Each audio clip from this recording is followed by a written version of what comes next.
I'm Patty with StudioR12 Stencils, and today we are going to paint on $1.25 Dollar Tree canvases. The first thing we have to do is get these canvases primed. This primer should cover up all of this artwork and we'll be ready to paint. All right, we are ready to paint. I went ahead and did all of my experimenting on one. I'm going to show you all the things that I learned. There's always a little bit of difference when you are doing something with a product that's already been painted. So the first thing that I did was I used my spray paint and I gave it 2 coats of spray outside. Make sure you follow manufacturer safety instructions so that you don't hurt your lungs. The other thing that I noticed is because these are $1.25 Dollar Tree things, they are lighter than light can be. They also, bonus, have a pre-installed little hook for hanging on your wall, which I thought was fabulous. But because these were so light, when I was using my foam brush, they just move with the brush, and the brush has that good strength to it, so it was moving all over the place. So I found a couple ways to keep it from moving. So this is a piece of double-sided carpet tape. They also make a product called nano tape, and it's on Amazon, that is thicker than this. And what I did is I just, because this has got some weight, I just leaned that on there, and now it has the weight of this, and it's good and sticky. The nano tape is even stickier. I use it in my travel trailer to keep things on the wall. Okay, so that's how you can keep it from sliding around. The other way that you can do it is to have a surface or surfaces. I've got 3 MDF squares, and then this just sits over the top of it and it adds nice weight to this. So I did 3 coats of a cream color paint, and I mixed number 22 with number 27. I did 3 of this to 1 of this to get this kind of milky looking color. I didn't want it pure white because it would be like kind of stark. And then for my gray, I mixed, and we'll be mixing this here, the 2 of these together with a little bit of my base. So I'll show you that. Now you're caught up, and let's get going and get some painting done. I used stencil number 6090_4 for this pattern. I think this is, if you guys know what the name of this is, it used to be like Bear Tracks or something like that. All these quilts have names from history. I made a book of all of our, this isn't quite complete yet because we actually have some that are even bigger, but I went ahead and put them in order, and I'm gonna label them on the Post-it note or on some sort of little tab. But I've got them in the sizes. They come in just a variety of sizes from coaster size all the way up to a big size. So if you're wanting to do like a barn quilt for, you know, your barn or your outbuilding or she shed or any of that kind of thing, we've got them where you could actually put these together and make yourself a quilt. It's so fun. All right, so we're gonna pick another pattern. This has got that traditional star pattern, so I think I'll get the _4. The underscore is what indicates the size, and those will generally be consistent. And then let's pick another one. So that's the traditional one with the little star pattern. And we just want to do 4. Oh, this is a fun one. I like this one too. I just like them all. I love quilts. Here goes another one. And then that's got like the 4 corners. And we need one more, right? Yeah, okay. And then when I put these away, I'll put them away in order. Okay, so I've got another one with some squareness to it, not just all triangles. Okay, so that's what we're gonna do, and then I can put my book away. This is the disc ring system. What I love about this is look how easy this comes out. I already showed you by taking them out, but it just rips out, and then when you wanna put them back, they just pop right in. Okay, and so it's a super great way to organize your stuff. So I'm gonna put my stencil on top of here. It's good to have support underneath this material. This is really not super taut, and it's obviously it's $1.25, but what are we gonna expect? When I was searching for something, some other alternatives would be like a box that was a small size. look around your house for things. When I put this on here, it worked, but I didn't have 3 of them until I had somebody make me one. But I realized I could put a piece of tape under the hard surface, and now I have support for the painting. So that's the way that you can make something skinny do some support work. A couple of pieces of cardboard from your delivery boxes and things like that would probably work. Be careful if the cardboard has a pattern. It will translate to your stippling and your stenciling. So you want to be really careful that you don't have the corrugation up where you're painting. Okay, let's mix a color. That was a lot of talking.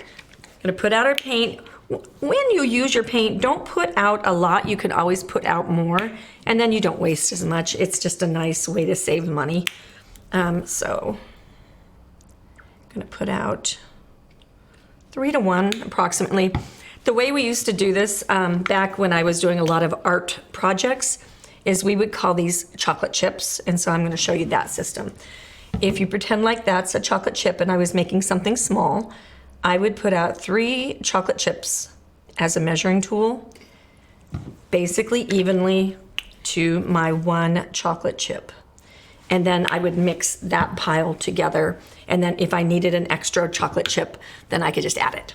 So that's a neat way to estimate if you're not comfortable estimating. Okay, so that's a gray, and now I'm gonna mix these. This was 3 to 1 the other way, so I just need a little bit of blending color. So what that means is sometimes your paint, if it's outside of your family of paints, will act like a foreigner, to be like somebody with a heavy accent and you can't understand them. The paints just don't identify well together. So what you do is you mix a little bit of your base color in with your pattern color, and then that makes everybody blend as a family. So that is a really nice way to make colors get along with each other. And then when you're wiping off your palette knife, I just sandwich it between 2 paper towels and then just wipe that off. So we got a little bit of that base color, and then I can take that base color and I can mix it in, and that'll just lightly change it, warm it up a little bit. And I'm not mixing it into the whole thing because I'm not going to need that much paint. I always overestimate how much paint I'm mixing. Start little, it grows. Okay, so now we'll get our stencil in place. And I'm not doing it, you notice I didn't do the edge of my piece. We decided that we would do the edge in a brown color. You could do it in a black color, you could do it in the gray color, you could do it in the cream color, whatever you want, but we decided to make it look a little bit like it was a framed wood board. So we'll line up our stencil. The stencil does not fit all the way, and one of the things I did, because I had punched these holes, a 1/2 inch is a pretty good barrier, but now I've messed up my 1/2 inch, so I'm just gonna give that a piece of tape. I could use the multi-masker, but that would be just a little bit too much in this particular case. Okay, so we'll give those just a little tape, and now that will not be in my way. Okay, and then we estimate by space. You could measure. I'm going to take my 2 pieces of tape, and when you tape, you always want to tape in 2 spots. So I'm going to tape the corner of this triangle and the corner of this triangle. I'll paint everything except for these 2 triangles, and then I'll take that tape away, and then I'll paint those triangles. We get in our dome brush, gray color. And I actually want to come over here, since I did this one yesterday. See how, if that's a little bit lighter, I can adjust my color. So I can bring in just a little bit more of the gray. They will be hanging separately, so it won't really matter that much, but you want to be particular about that kind of stuff. The other thing that you can do is you can mix a big batch of the paint, something like about this size, because that would do all of these. You can mix a bigger batch and then get a little, I'm going to say something that will date me, a film canister, but you can do something like that, a little travel container for hair products and gels and things like that. Those are handy. You might be able, when you go to the dollar store, to even find something there that would be great for keeping paints. Okay, so then we'll go over here. We always offload our paint. If I haven't said it, I'm Patty, and I'm with StudioR12 Stencils. We are so happy that you're here.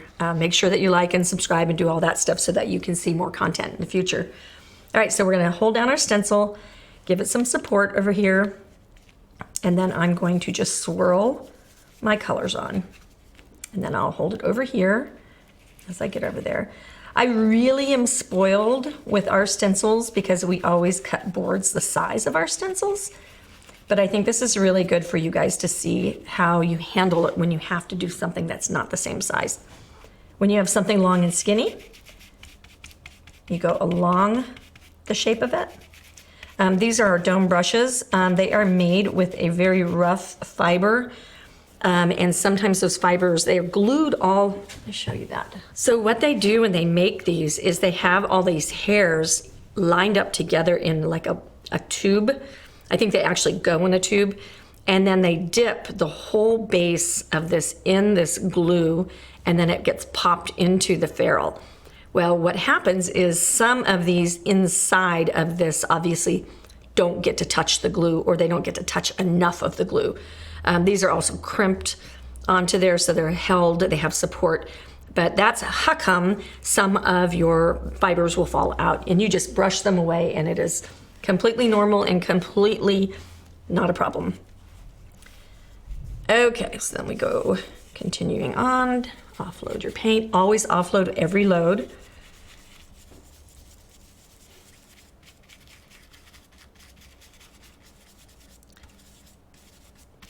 The reason you need the support is because if you're pushing on this, you can see that, watch.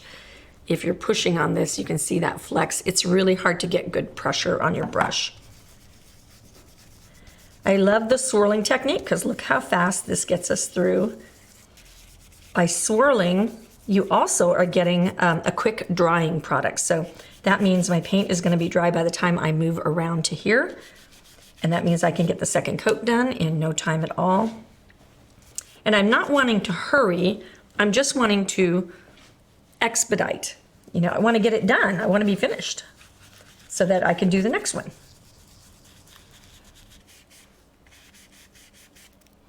Okay, now I need to hit this with a blow dry. Actually, I think I need to do one more coat and then I'll dry it. I think I want a little bit darker.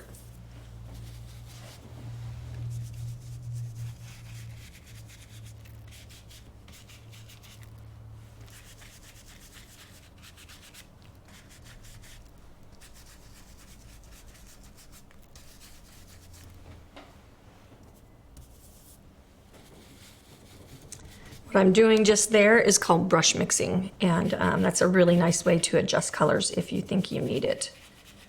Just add a touch. Okay, and now I need to blow dry, and I will do these last two triangles. All right, so since I already have everything kind of sunk in, I'm just gonna go ahead and address one by one and hold my stencil down.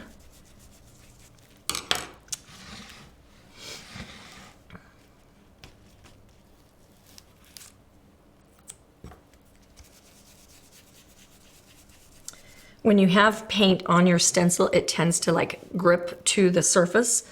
So that gripping is what's going to keep it kind of in place. If you live in a raucous household where you have pets and cats and dogs and kids and all of that kind of stuff, husbands sometimes, if you have any of that going on, wives, for those of you guys that are painting with us, keep your thing taped down and make sure. But if you know you're going to get it done right now and it's quiet, then you can just hold it.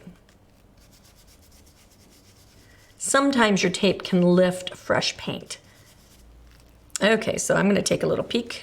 I'm holding onto this area right here. Take a peek at it, take a look at it with the other. I've got just enough of not quite base coated so it shows like the detail. Almost looks like cloth because it's picking up the canvas detail. I really like that. So here we go. complete reveal. Yes. What I love about this is now these can go right back into my book of quilt stencils, and then I have them for future projects. We have a video on how to wash your stencils if you need to know about that, and we have another one on how to wash your brushes, so that you know this is an investment. These are investments, so we tell you everything you need to know about both of those things. As I'm painting these bigger areas, this is an area of importance. So you want to make sure, I usually will switch to a jumbo dauber, which looks like this. It's a much bigger thing because it'll cover a bigger area evenly. However, I don't want to do that because I want that textured, scumbly look to match my other artboards. So here's how you manage that. When you have a big open area, you're going to hold up down your edges, and then you're going to move in a methodical way and not let the first part of it dry. So I'm going to move across, scumbling, and then walking my way down. Let it completely dry before you put your second coat on, because it will, wet is attracted to wet, and it will stick in places you don't want it to. So you always want to make sure when you're trying to make an even effect that you let your paint dry completely, otherwise things are going to grab. When I'm swirling right here, if I don't give it just a little bit of a diffusing swashbucklingness, I can leave little circles. So make sure that you're watching if you're leaving a pattern. Maybe I'm pressing harder on this one, or I have more paint in my brush than the others, but I just noticed I was leaving some swirls, so I gave it a little X swipe just to make it not have a pattern. All right, we have all of our art done, and now we're gonna do the outside edges. I've got a couple of little things that I want to share. Where I have white dripping down, because this is not going to paint very well with my brown. It's gonna be lighter here and darker here. So I will take a flat brush. Always good to have a couple of flats in your arsenal. This is the feathering brush, and this will really do a good job on canvas texture. So what I'm going to do is just push my brush to the edge and pre-mask that. I'll go look for anything that needs cleaning up.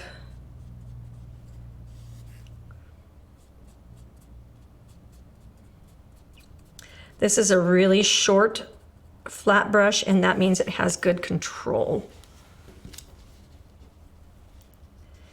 It's better if you don't make the mess to begin with.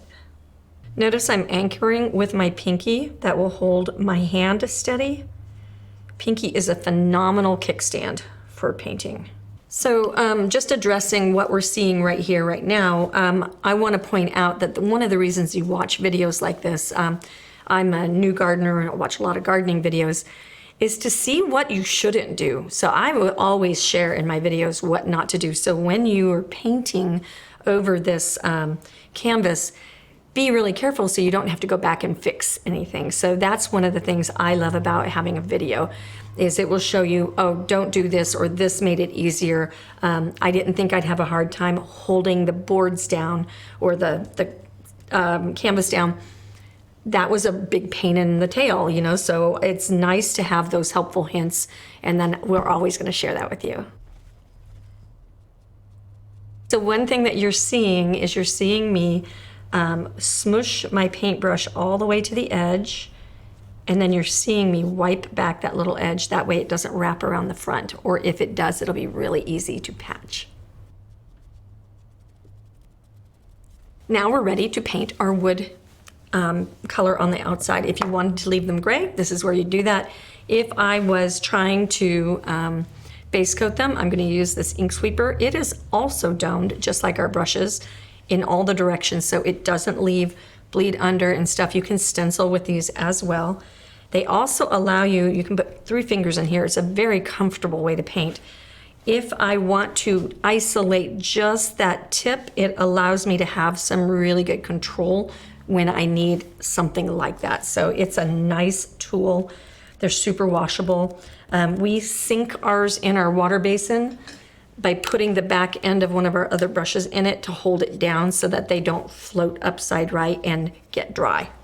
That was Carrie's idea. Okay, so this is how you would do that. color number is number 44. And we want to offload just a little bit. I don't want this to ooze around.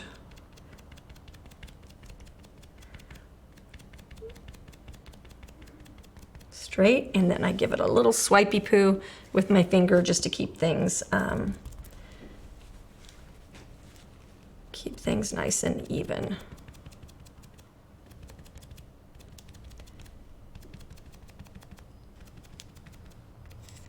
Okay, and you'll see me moving up my finger. I started there and now I'm down to here.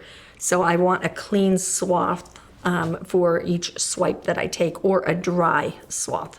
As I was finishing up my edges, I discovered a really cool trick. So load your brush the same as you've been loading it, or your ink sweeper, which is your brush, and get it anchored where you want it, and then just slide on down. And that is way less futzy than going tap, tap, tap, tap, tap. So I hope you appreciate that time-saving tip. Okay, when I get all done, I will use that same feathering brush. The neat thing about the feathering brush, you would never use a dome brush wet, but the feathering brush is like a paintbrush, not like a dome brush. So I can clean that out, pinch out my water, pinch it really good and dry, and then I could pick up any of my little blurbles around the edges if I have any that I don't like, and I don't see anything that's making me mad here. Maybe this right here. So you can use this brush to fix any of your mistakes. And honestly, let me rinse it out and show you again. So I'm just smushing on the silver part, not on the tip part, on the bottom of the water basin. You could also paint your border with this if you wanted to do that and didn't have one of the ink sweepers. And the way that you would do that is the same way I was fixing, is you would just sneak your brush over to the edge and go along like that. All right, guys, I hope that you enjoyed this lesson, and I hope there's lots of painted quilts in your future.